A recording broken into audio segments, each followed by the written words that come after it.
Welcome back to High on History. Hello, hello, hello. I'm Jordan. And I'm Liz. And so, we do apologize for the delay in this video. We were experiencing a tech issue, Which we are not done figuring out. Hence As the new background. set. Yeah, we're out in my room tonight. Yeah. Um, What did I just do with my cards? Your notes are right here, honey. Okay, good.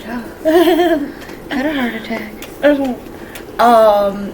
And so tonight we are pretty much wrapping up Louis the 14th.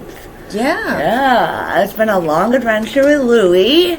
Well, number 14, or as I fondly refer to him as the sickly.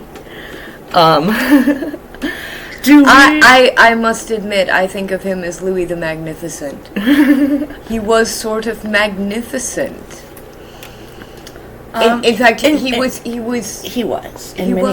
He was very magnificent. Versailles is a wonder of the world. He was also a ruthlessly intelligent. I mean, here's this autocrat, right? He absolute monarch. First thing he does is he gets all of his nobles to stop. He doesn't even give them the chance to start raising an army, right? And then he puts actual experts in the positions to do with their not even from nobility, not even from the nobility, and it's his predecessors absolutely lacked his brilliance and governance, and so I just also you mentioned he is sickly, and yet he shows up to work. Day after day through all kinds of surgeries and pain. Like, he would literally get surgeries. I mean... And then go to council meetings that evening. Within 24 hours of his first surgery for his anal fistula, he was seeing counselors within 24 hours.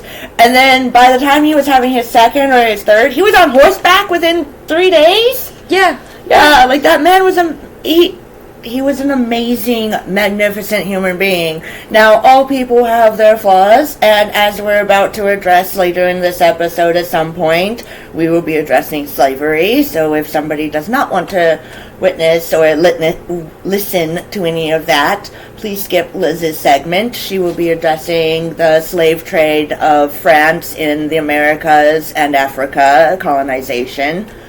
And I will be discussing the War of Spanish Succession. And this is wrapping into the Habsburg grapevine. Oh, yes. Always back to the Habsburgs. Oh, I swear. We're gonna just to give you guys some, originally this started with, we're gonna do a season of the French Revolution. Yeah. And we had already, and we're going to get there again, we have a lost episode about the Battle of Magenta. We had already kind of started making these connections, but we're going to actually follow this through and show you how all of this creates World War I, World War II, and where we are right now today. Yeah.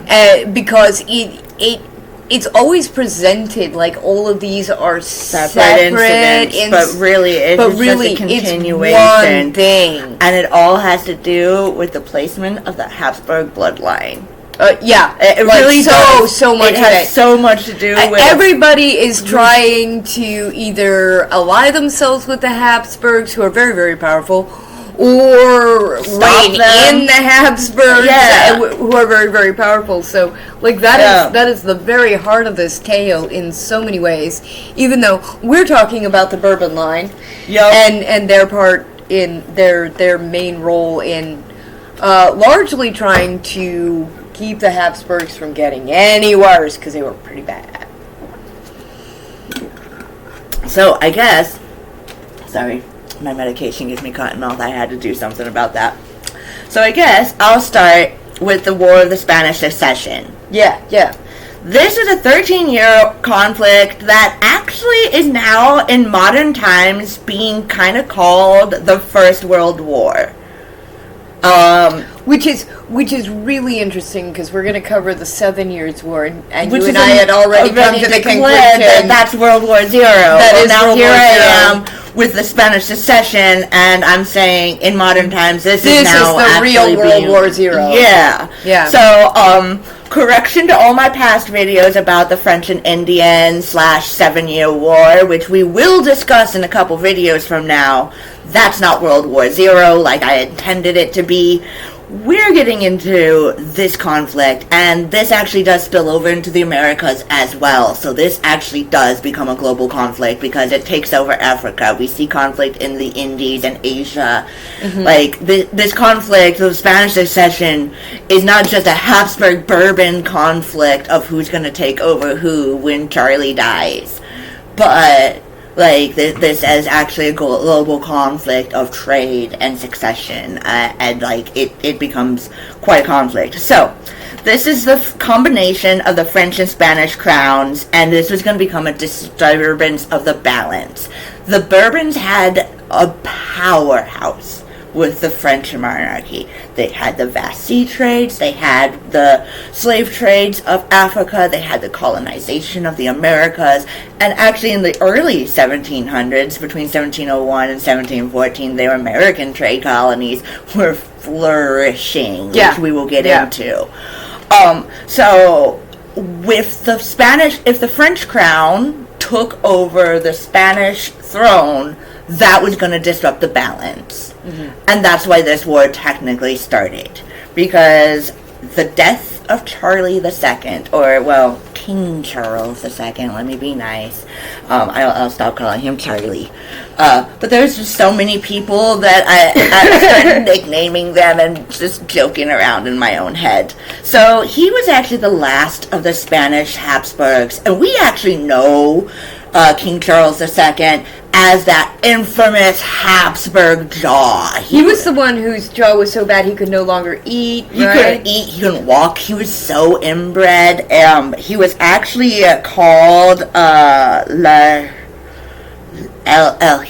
shoot, did I write that down? No, that's in a different note. I can't believe I didn't write it down. It's Spanish, so I'm not going to try to say it without, looking at the right notebook. I'll fact check myself. But anyways, it translates out to being the bewitched or something like that. Those are my Voltaire notes. Filling in. Oh, yeah, El Hechizado. El Hechizado, the bewitched, is what his nickname was. He was so inbred. His father was his uncle.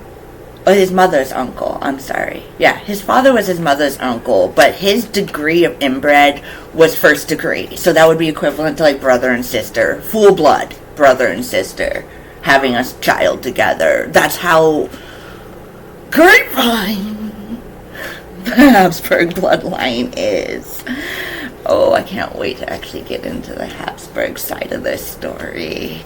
But anyways, because of how inbred he was sterile, so he had no children of his own, and this is what causes the big problem. So, back in 1700, Joseph Ferdinand Leopold dies at the age of 6 of smallpox. Now, this child was supposed to become the proper heir to Spain because he was going to die childless, and that was something that all the monarchs of Europe was aware of. Well, this 6-year-old boy dies, again leaving Spain heirless. So France and Austria. Oh yeah, sorry. France, Austria, Great Britain, the Dutch Republic, Portugal, and Savoy all get together with France and decide that they are going to have Archduke Charles of Austria become the heir apparent of Spain.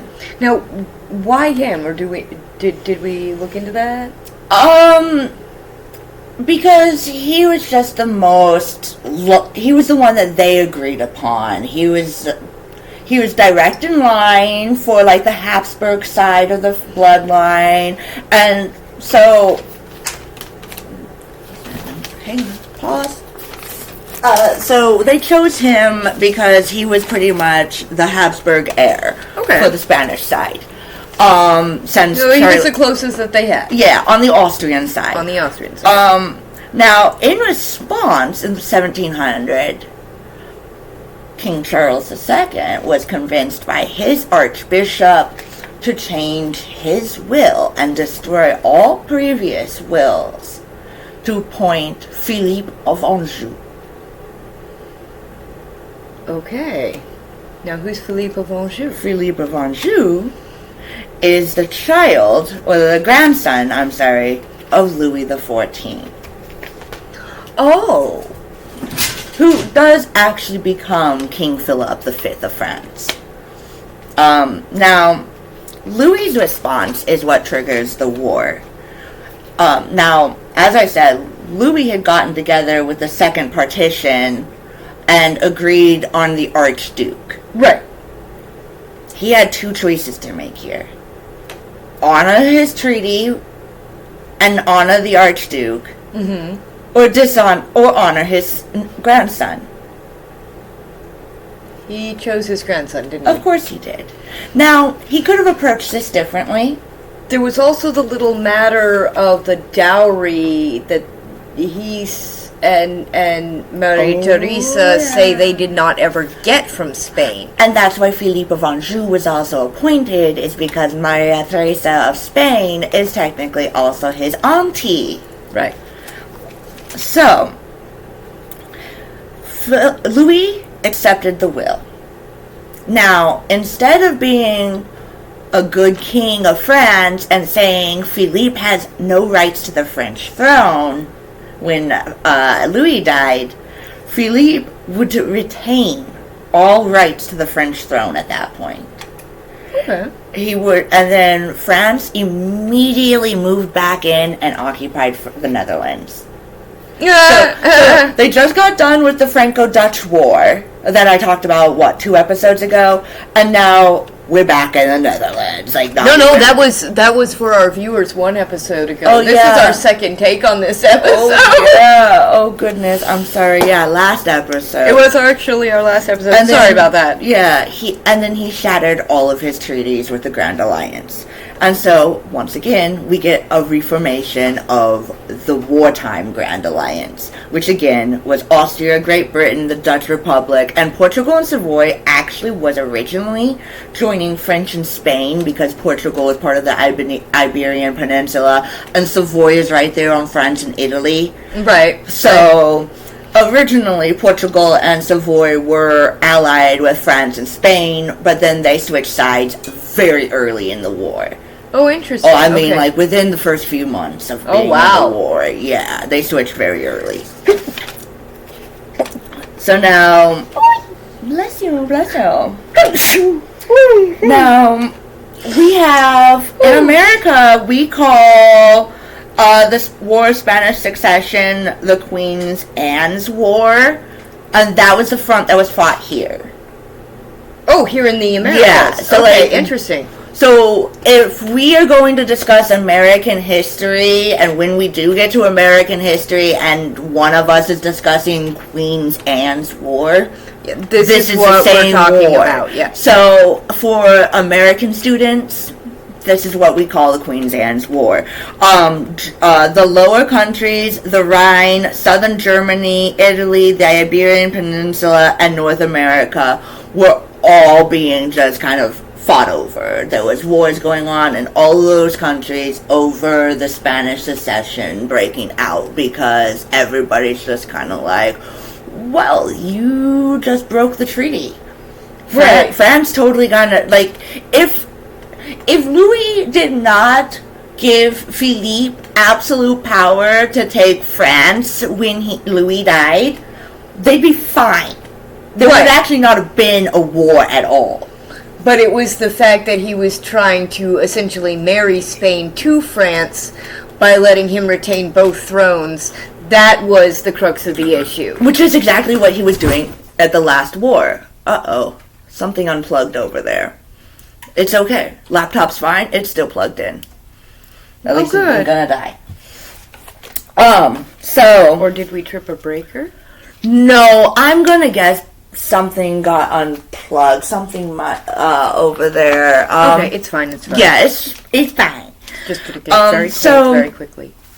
There were two specific military genius leaders on the Allied side, the Grand Alliance. John Churchill, the Duke of Marlborough, and then Prince Eugene of Savoy. These guys won battles left and right with the Grand Alliance. So some of the most famous battles was of 1704 in Bavaria, where it was called the Battle of Blenheim. It shattered the French hegemony, which the expansion of France pretty much ended there. It saved Vienna from invasion, and it knocked Bavaria completely out. Now, the importance of Bavaria, actually, was the young child that I mentioned of smallpox. That's where he was from.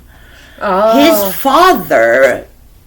Emperor Maximilian actually sided with France and was like, no, like let's let Philippe be king. Right, that's what the will said. And yeah, but that in 1704 they got knocked out of the war pretty quickly, and then by 1706 the Spanish Netherlands, the Battle of Ramillies, was the occupational leverage point for the Grand Alliance. Like that was the point where they were like, "Oh, we're gonna win this war." And by 1708, Ordinande, I think I might be saying it wrong, but it's close. Actually, secured the absolute control of the Spanish Netherlands for the Grand Alliance. So, like, in the early half of the war, there was a lot of victory for the Grand Alliance. Those two generals were masterminds at their craft. There was a French border dispute in 1709. It's called the Pyrrhic Victory, actually, but it actually started the anti-war sentiment in England. The Allies, specifically England, had heavy losses. But it was still a victory for the Allies.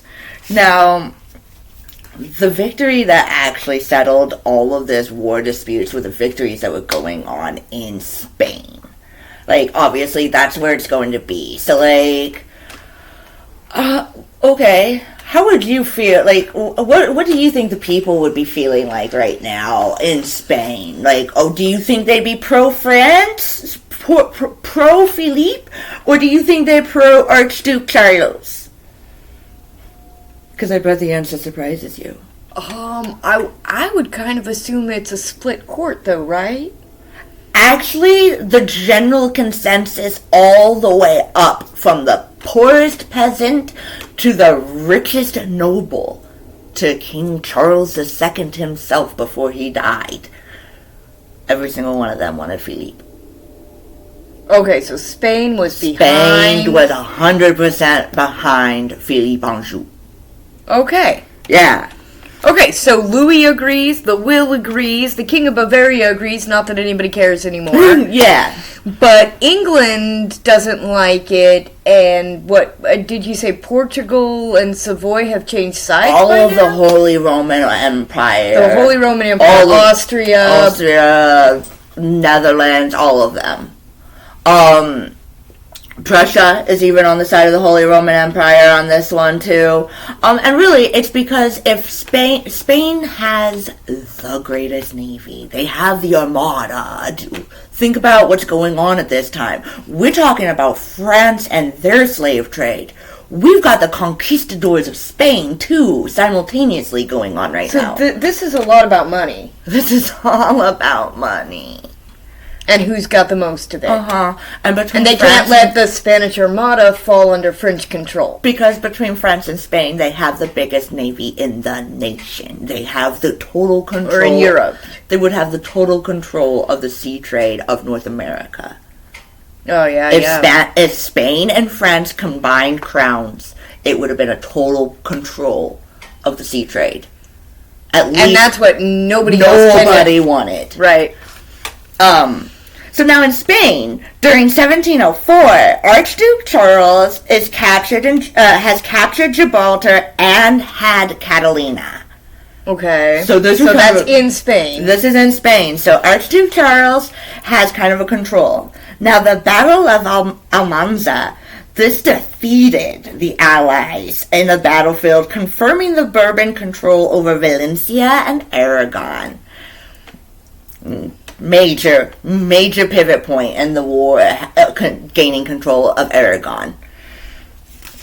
Now, by 1710, the Battle of Brahuga captured an isolated British contingency.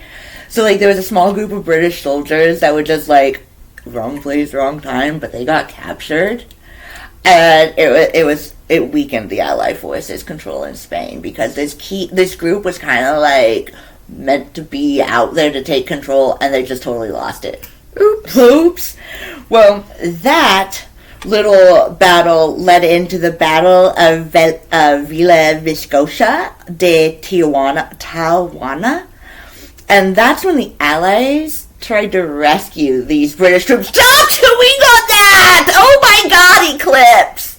You should go see what we could get the heater back on anyway. Sorry, I paused for the cause. My cat is chewing on the electric. What is wrong with you, stupid head? I love you. Oh my God. Okay, I know what unplugged it. My suitcase fell and just ripped the cord from the wall, which is no good, but... Do we have power back over there? No. No? Now we do. Okay. My cat was chewing on the power cord. Well, besides me also dropping my clothing on the cord. Eclipse, I can't believe you were chewing on that. Oh my goodness. Okay, sorry, that probably got really screechy. I know this is a really good microphone on my computer. I do apologize. Since we're, in an intermission, can you reach over and pour the coffee in our cups, please? Okay, so I was just telling you guys about the Battle of Villacosa de Tijuana, and I do apologize for my Spanish. So this is where the Allies tried to rescue the British troops of the last battle that I just mentioned, but they were, again, intercepted on their way for their rescue. They got defeated. Oh, yeah. Oh, that doesn't sound like that was going well for them. After that defeat, that ensured all of Castilian's loyalty to Philippe of Anjou. Excellent. So now we've got Castile, we've got Aragon, we've got control over Valencia, and yeah. Oh yeah, we're doing pretty good here. So, now, 1711 is kind of an interesting year for the war, because that's when Archduke Charles inherits the Holy Roman Empire. Sugar? Oh, yes, please. 2 scoops. So, now, Archduke Charles was originally not supposed to inherit the Holy Roman Empire because he was part of the battle to inherit Spain. Well, when he inherited Spain, guess how the dynamic kind of flipped? Oops, now we don't want the Habsburgs to have that much power. So the dynamic switches to where, like, he's still fighting for Spanish control. Stir, please. Of course. And now that all of that's going down, now that Archduke Charles is in charge of the Holy Roman Empire, British and Dutch, they don't care anymore. Philippe can be king at this point because we don't want Archduke Charles taking over that much territory either. Right. So that leaves the Dutch Republic and England to kind of back out. Portugal and Savoy at that point also kind of back out. This is not worth their time at all. No. Right. Because they're not going to continue fighting for a powerhouse that they're like, no, you don't get that power either. Like, right. So then, because England and everybody pretty much is like, fuck this, we're out of here. Sorry. We get the peace treaty of Utrecht in 1713, as well as the treaties of Rastatt and Baden of 1714. So the peace treaty of 1713, Utrecht, was Philippe of Anjou is recognized King Philip V of Spain, the first of the Bourbon dynasty that is still on the throne to this day. Now, under guise of Philippe V becoming King of Spain, he and every single living descendant of Bourbon today of the Spanish lineage is never allowed to think they can even take the French court ever again. Oh, they are banned from ever holding power in France again for all eternity. Now, there are still French Bourbons who are not part of the royal Louis line, but there are living French Bourbons today who are other illegitimate children who wouldn't ever have title positions, who are in power today of certain government houses. But the children of Philippe Anjou will never. Interesting. But congratulations to Spain, because in the next 10 to 15, maybe 20 years, her father will step aside and we will end up with Queen. I totally forgot her name. And I fucking flippin' adored her name. Lenora, I think is her name. Queen Lenora? Don't quote me on that. But, yeah. Oh, that's interesting. She will be the first Spanish queen of the Bourbons. Wait. So, Philip steps aside? No. I'm talking about modern Spanish history as of today. Oh, we will be having a queen in 10 to 15 years. Oh, nice. Yeah, and she's the first Spanish queen in 200 years, and she's the first of the Bourbon line. Yeah. Long live the Spanish queen. Long live the Spanish queen. Right now, she's serving in the military, and I look forward to seeing her become a beautiful monarch. She's a wonderful princess. Oh, that's lovely. But casting aside the modern history of the Spanish Bourbons, they have completely denounced any dynasty to the French throne. They did lose territory. For Austria took control of the Spanish Netherlands, which is today Belgium and Luxembourg. Okay.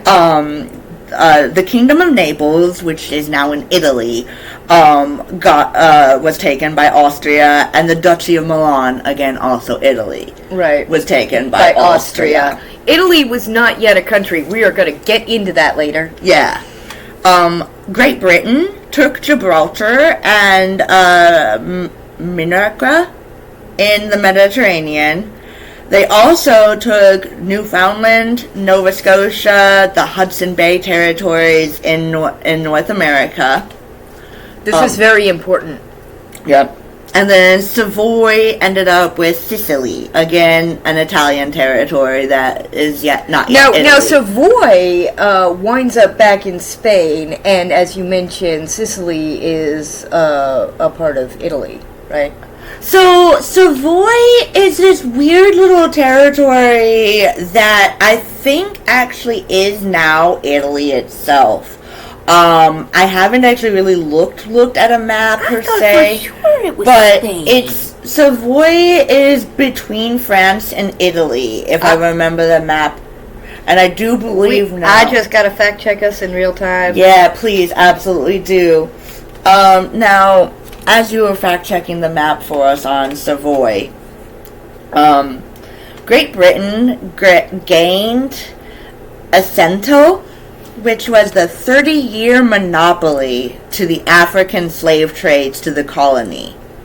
Out of this war from Spain, that is how Great Britain got its slave trade to America, was by taking the 30-year monopoly.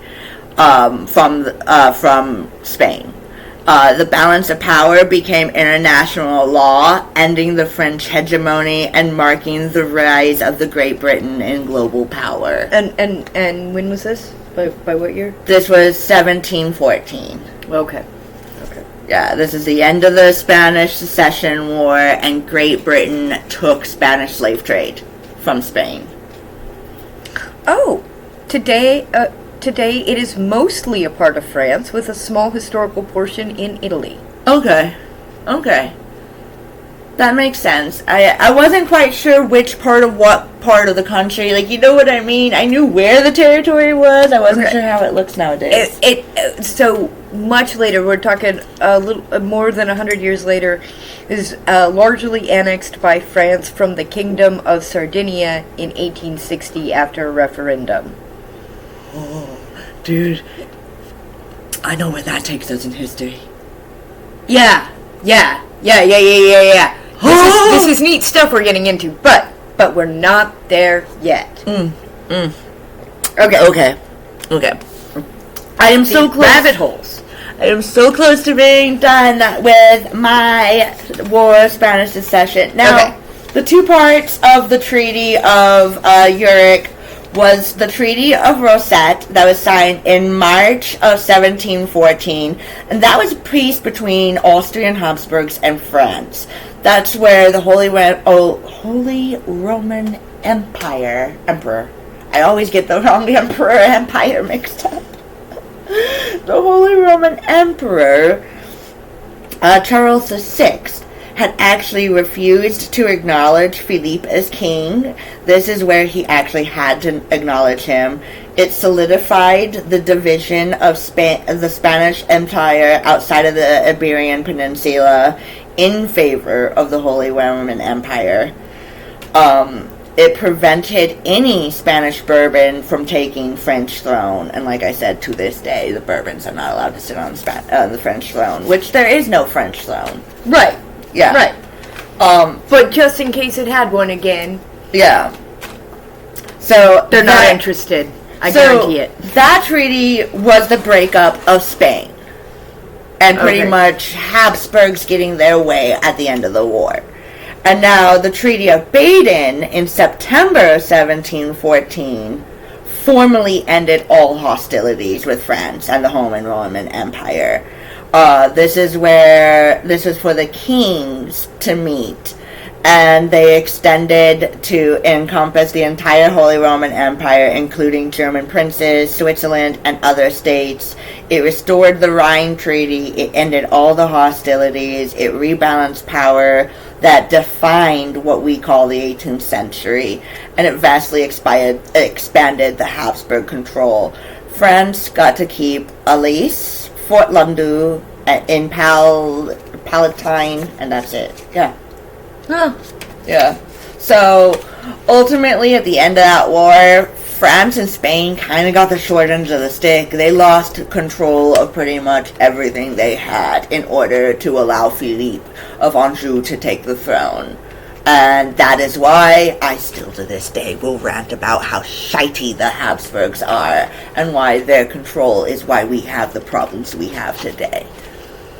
I will blame the Habsburgs for everything. Every political problem is the Habsburgs. I will blame it on that bloodline for the rest of my life.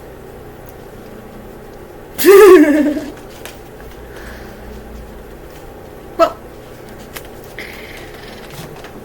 I think Jordan has opinions on this. I do. And now we get to hear about. So I'm gonna reiterate a couple of things I've sort of said before. We have talked a little bit about how Louis is actually a brilliant monarch. We mentioned that at the beginning of the episode. And we may have mentioned rather glowingly in a previous episode that his Minister of Finance, this guy by the name of Jean-Baptiste Colbert, was also quite brilliant. So when Louis becomes absolute monarch, right? And he gets all these nobles to live with him in Versailles, and they're all scrambling for who gets to hand him his fork or whatever. his finances are a wreck. And his finances are a wreck for a bunch of reasons. One, Cardinal Mazarin and his entourage, who were Italians, by the way, and highly resented by the people because they were, in fact, Italians. And they were living high on the hog on France's finances. There was a lot of corruption. They were just using the French treasury to enrich themselves in every way. So Mazarin and his friends had been doing that. Mazarin dies, and Louis kicks his friends out of court, like out of France. He sends them packing back to Italy. Yeah. And like you said, he starts hiring from inside this educated middle class.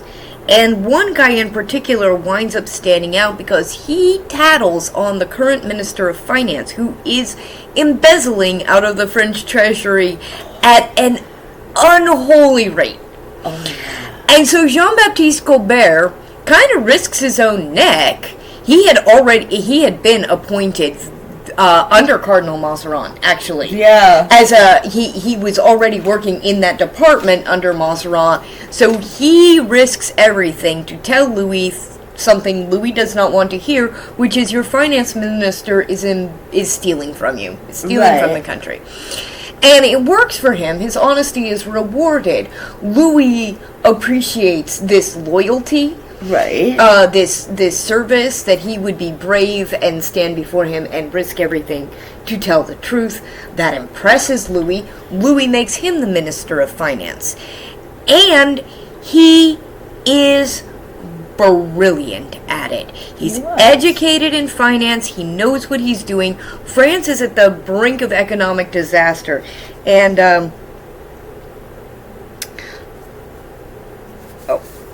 that was 1659. We are actually going to get back to 1659. I know, that seems strange.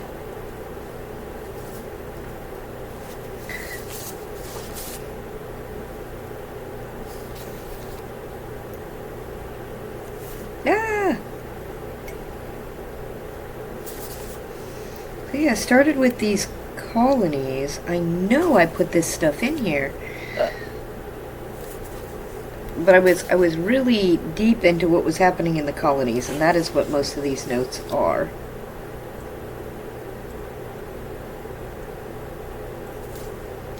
Okay. Anyway, so,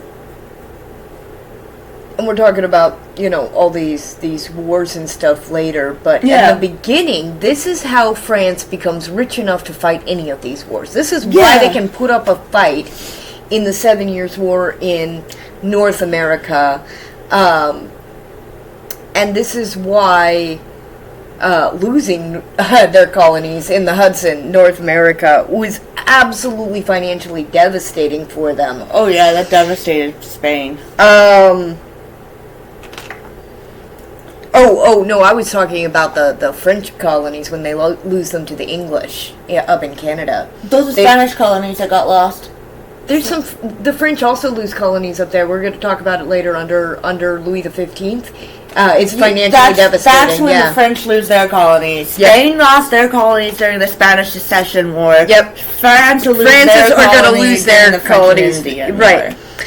But at this moment in time, this is how France becomes this powerhouse that was basically able to bully all of France into putting Louis' grandson on the Spanish throne. Yeah. Even though they lost some leverage doing it. Right. And some territory. They lost quite a bit of territory. Right. So, to fully understand this, we need to go back just a little bit to 1659. In 1659, a couple of independent traders, just people, right?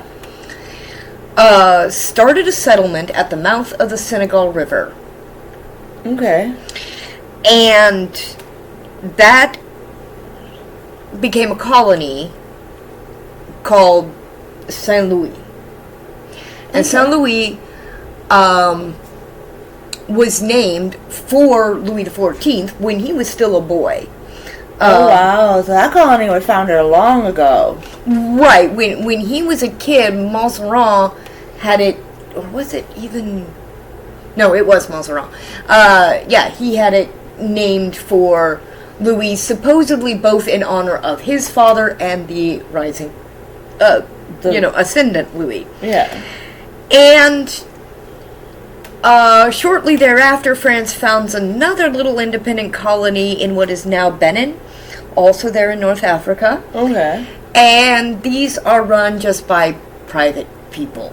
And in fact, France has a bunch of these weird independent colonies, and they're all run initially sort of by privateers. Just people with business interests would go out there, they'd plant these little colonies, and they'd do trading post sort of stuff.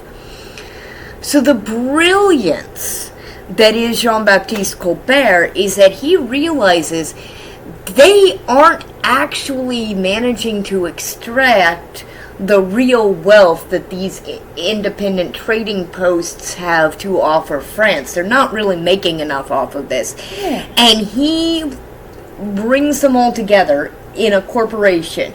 It's called La Compagnie des Indes, I think, or something like that. The West Indies. Right, so, like, right away you hear, oh, the East India Company. And yes, this is France's East India Company before the East India Company. Oh. So wait, when does the East India Company come in? You know, I haven't looked that up. I thought this was the start of the East India Company. It might, the East India Company deserves its whole but it's segment. English, but it was France started it, I'm pretty sure. Oh, maybe. So anyway, so he puts this together, and he starts extracting a mass amount of ivory, gold, silks, and spices out of North Africa. Yeah. And he's really able to channel these colonies into wealth-making machines for him. Simultaneously, he's doing the same thing in the massive sugar plantations that France has in the Caribbean.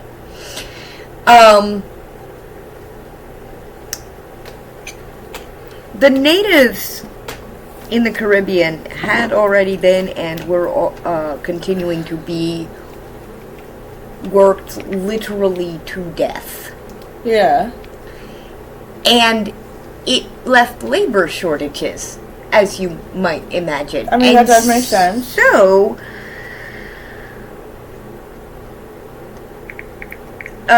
Colbert creates basically a triangle of trade, right? So he's extracting slaves being sent to these sugar plantations where he's getting sugar going to France. He's getting also silks and ivory and all sorts of wealth he's just extracting right out of Africa.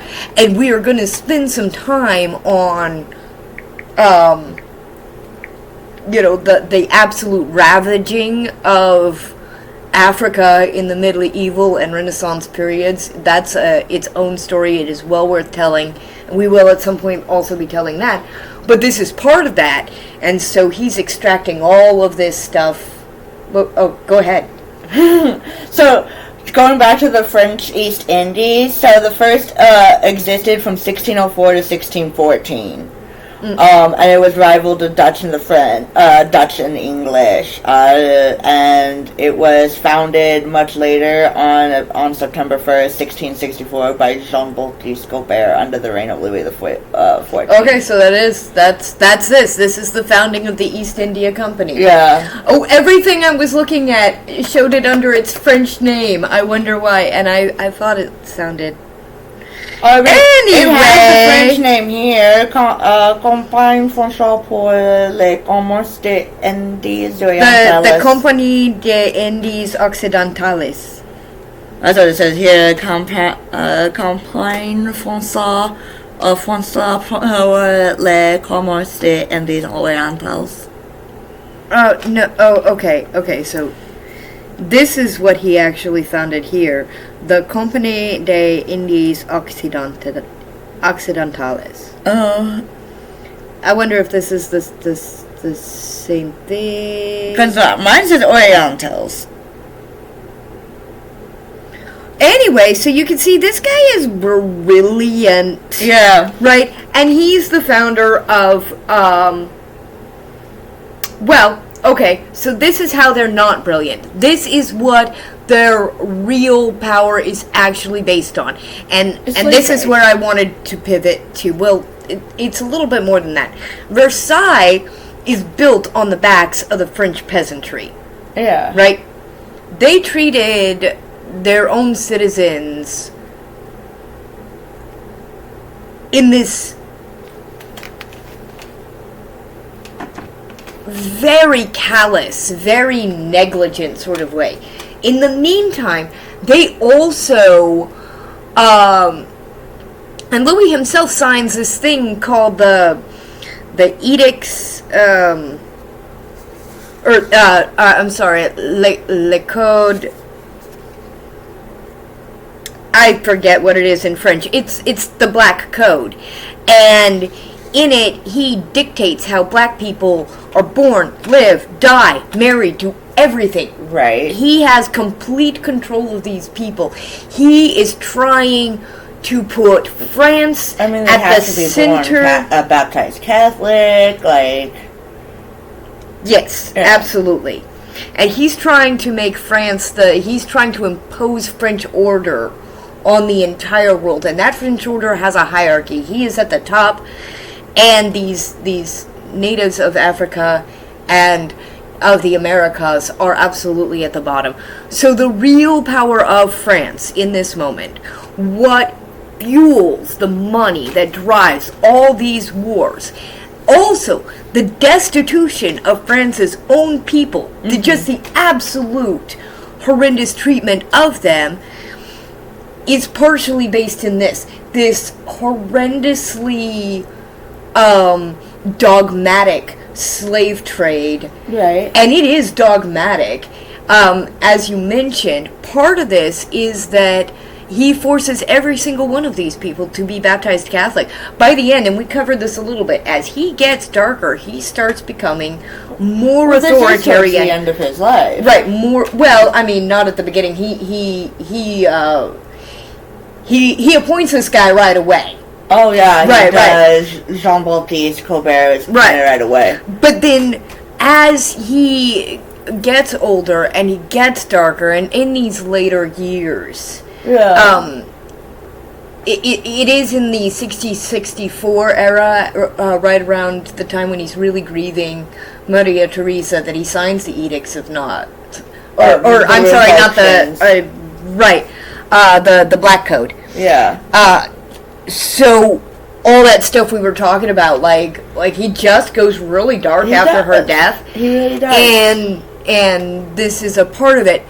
But I did want to cover this in part because I think the record often puts so much on. We hear a lot about the Spanish slave trade, the Dutch slave trade, the British slave trade, even the British slave trade, and I had not been aware that really the commercialization of the slave trade, it doesn't start with Louis's brilliance. It starts with his brutality. It doesn't start with Jean-Baptiste's brilliance. It starts with his absolute inability to see other people as and this weird hierarchy where Louis gets to be God King. Right. So there's a very, very dark story underneath this. It really is. And at some point, and we're going to cover this because we're about to do a holiday special coming up. Yeah. And you're covering Voltaire. Yep. And I'm covering Rousseau. Voltaire actually makes an interesting comment about sugar, and it's very snarky on the face of it. But once you understand that comment is in the context of sugar being extracted out of the Caribbean slave trade, right, and the African slave trade, some of his comments definitely hit deeper. Right. And there's this very specific political context he's making them in. Oh, absolutely. So yeah, thank you, Louis XIV and Jean-Baptiste Colbert, by name, freaking slavers, colonizers. Yeah. This is really where the commercial slave trade gets its start. Yeah. So yeah, Louis the Magnificent, Louis the Sickly, Louis the effing slave trader, Louis the zealotous Catholic, Louis who thought he could be God. Yeah. I mean, what hubris. And Right. he never sees it in himself. He doesn't. Of course he doesn't. He really does not. He's just... Which It's makes kind so of much a sense tragedy. in the pamphlets too, though, of everybody making fun of him, painting him up with the sun crown and things of that nature. Right. Like, the pamphlets make sense to even following on to Louis XV, and when we get to Louis XVI, and those pamphlets, Yeah. they all make sense. They really do. Yeah, the excesses of these monarchs, their depravity, their callousness, their thought that wise rule included the exploitation of just regular people. Yeah. And heck, if they were people from another continent, all the better. Right? Is the story of the first and the continuing world wars. It all starts right here Yeah. under Louis XIV. Really, it does. It really does. So hey, that's your daily dose of cheer. And I haven't even got to the Habsburg side of their story for this. No, We're only just telling you the Bourbon side for now. but we are going to skip just a little bit out of turn on our holiday special, which is coming right up. Yo. Thanksgiving. So expect that. We are going to cover Voltaire, and I'm going to cover Rousseau. Yeah. We didn't know this going into it, but they were frenemies. Hell yeah. Yeah, they had this weird Like love-hate. late I'm gonna romance talk relation. Yeah, it's not even a bromance because like that's They just- positive. They loved mean girls to to hate each Oh other. my gosh, They so were so much. mean They were girls so to mean each to each other. other. So we're going to talk about Rousseau and Voltaire because both of them go on to be absolute architects of Enlightenment thought. They are still quoted to this this very day. day. I mean, they absolutely shaped Revolutions. the revolutions then all the way into now. These are some of They've the most shaped revolutions. important minds Of modern of times. Western civilization. Of modern times. Of modern times of Western civilization, yeah. Yeah. So, anyway, it's so funny to be talking about the 1700s as the modern time. But when you've spent a whole season in Paleolithic Africa, this is so modern. So I think that's it for us today. Yeah. Thanks so much for being here. Live long and prosper. Bye.